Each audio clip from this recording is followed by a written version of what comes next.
Florent Germain à Marseille nous rejoint notre Salut Benoît, salut Steve, salut à tous. Pourquoi vous rigolez? Comment ça va? C'est du classique, il n'y a rien oui, de... c'est vrai.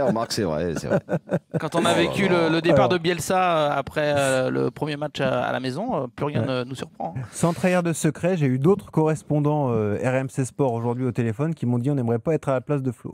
Ah bon?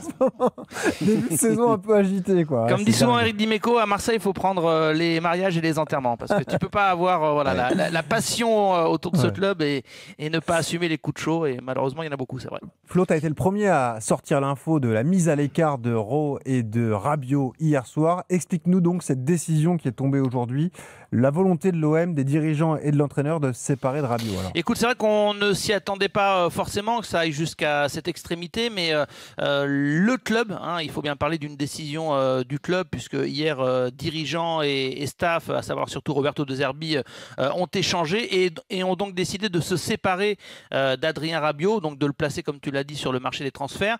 Les deux joueurs, Jonathan Rowe et Adrien Rabiot, donc, avaient été écartés, disait-on, temporairement de l'entraînement. D'ailleurs, ce matin, on avait pu confirmer l'information selon laquelle il n'était pas présent à la commanderie. Et en fait, la décision leur avait déjà été expliquée la veille, celle de ne pas accepter ce comportement. Concernant Adrien Rabiot, le club estime que son attitude a été inadmissible dans le vestiaire après Rennes-OM, que c'est parti trop loin dans les insultes, qu'il a été globalement le premier à être très agressif envers Jonathan Rowe, et donc l'OM affirme ne pas accepter cette attitude, même si ça vient d'un leader, d'un taulier et d'un cadre comme Adrien Rabiot. Donc la porte de sortie lui est signifiée. Ça ne veut pas dire que l'OM va le brader, mais ça veut très clairement dire que Marseille ne veut pas l'avoir dans son effectif et veut s'en séparer avant la fin du mercato. On verra si des clubs italiens, par exemple la Juve ou le Milan, qui sont intéressés, sont vraiment à l'affût et se positionnent très rapidement. Mais en tout cas, la décision de l'OM est sans appel. Ils ne veulent plus travailler avec Adrien Rabiot. Juste avant la réaction de Steve, quelques précisions quand même, Florent, sur ce qui se passe à Marseille. On parle d'un joueur qui, depuis son arrivée en septembre de l'année dernière, était plutôt exemplaire. C'était vraiment le patron, le leader technique de cette équipe. Il a même été capitaine au Parc des Princes pour ses retrouvailles avec le PSG. C'est lui qui a aussi permis à l'OM de se qualifier pour la Ligue des Champions et terminer deuxième de Ligue 1. Cette décision, quand on la voit comme ça, elle peut sembler excessive. Ça veut dire que c'est allé très très loin dans le vestiaire rennais. Est-ce qu'on en sait un peu plus? Parce que là, c'est dur à comprendre quand même. Écoute, effectivement, alors peut-être qu'on n'a pas tous les détails de l'altercation. Ce qu'on nous décrit encore là il y a quelques minutes, c'est que c'est allé trop loin dans les insultes, trop agressif dans le comportement, trop véhément envers Jonathan Rowe. Écoute, peut-être que ça allait. Il y a eu des termes encore qu'on n'a pas et qui expliquerait cette décision certes brutale, parce que ce qu'on peut quand même souligner, c'est que Adrien Rabiot, il y a 10 jours, donnait une interview à la Provence dans laquelle il se félicitait d'avoir fait ce choix de rester à l'OM.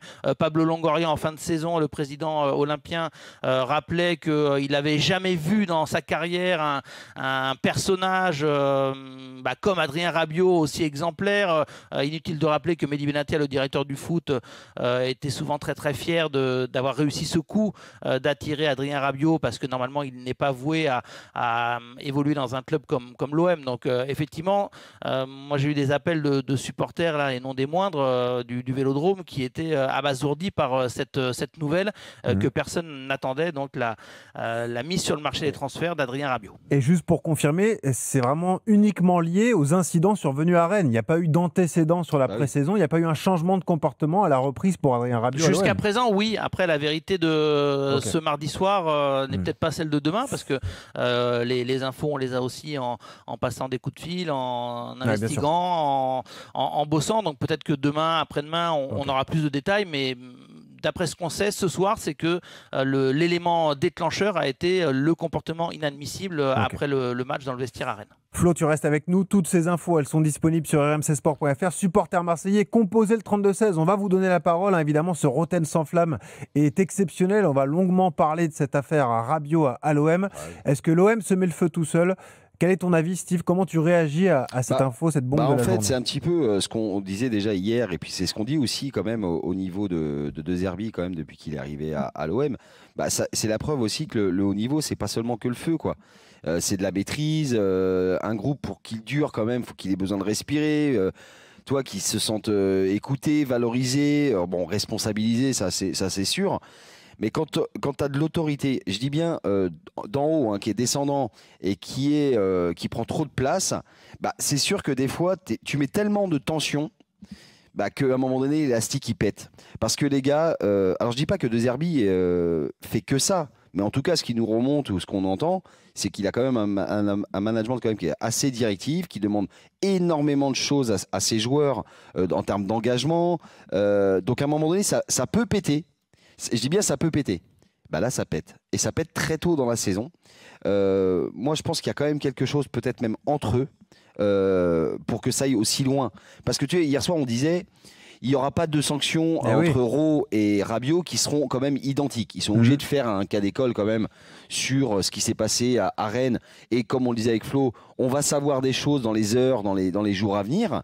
Mais Rabiot, quand même, depuis qu'il est arrivé à l'OM, a pris un autre virage, lui, en tout cas dans sa carrière, parce qu'il y a l'équipe de France aussi. Et je pense qu'il a voulu un petit peu tout changer, tout nettoyer autour de lui pour qu'il fasse des saisons pleines et un peu plus apaisées. Ce qui n'empêche, c'est que De Zerbi, depuis quand même qu'il est arrivé, il nous a montré déjà dans le passé que de par son agressivité, je dis bien, alors que c'est pas une agressivité mauvaise, hein, mais dans son agressivité, dans son comportement, et ben des fois, ça peut amener des tensions. Et on a eu des exemples, que ça soit avec certains joueurs, avec des adversaires, avec d'autres entraîneurs. Bah là, c'est dans son groupe et pas avec n'importe quel joueur de son groupe. On l'a dit, Rabiot, c'est quand même une saison complète l'année dernière qui les a permis vraiment d'être deuxième, capitaine, occasionnel, mais en tout cas capitaine d'équipe, capitaine de vestiaire, avec une certaine posture et stature dans le club international. Bah là, ça pète avec lui.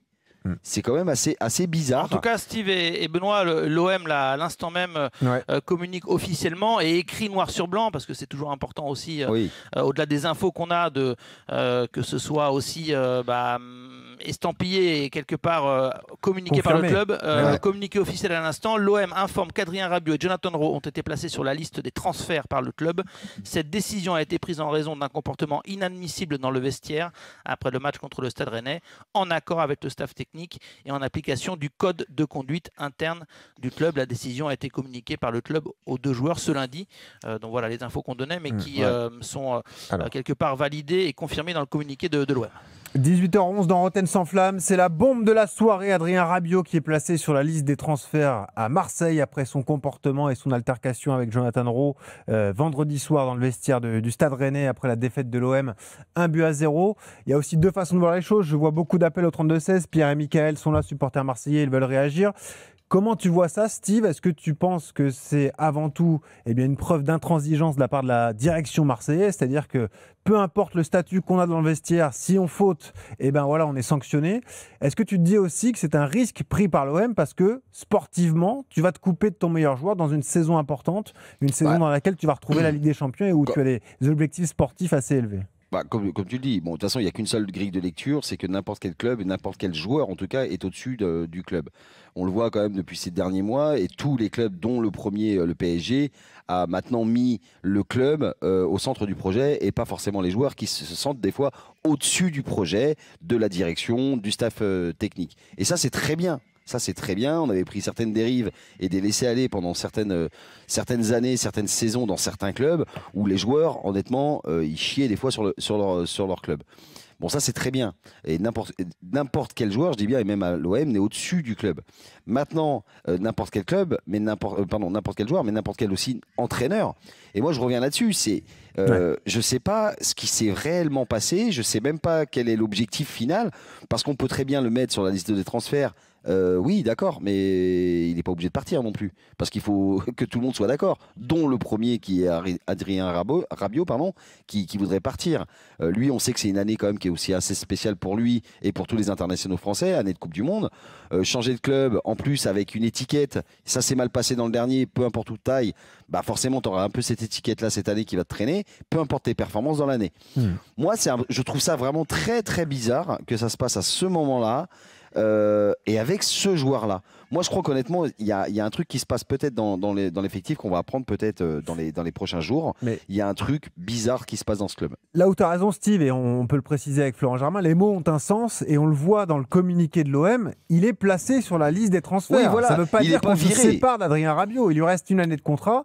S'il est là le 2 septembre, eh ben, il sera dans l'effectif marseillais, en tout cas pour la première partie de saison. Oui, après l'OM ne va pas résilier son contrat comme ça en une soirée. Donc le placer sur la liste du marché des transferts, ça veut dire ce que ça veut dire. C'est que l'OM a, à mon avis, conscience que beaucoup de clubs vont frapper à la porte. On imagine qu'il a gardé malgré tout une très belle cote en Italie, que des histoires de vestiaire, quand on est un club étranger surtout, on peut vite fermer les yeux et puis se dire qu'on va surtout retenir la capacité du joueur, son expérience, etc. Oui, puis faire un coup, quoi. Donc je suis pas, voilà, et faire un coup, surtout faire un coup. Donc je suis pas trop inquiet pour la capacité de rebond d'Adrien Rabiot.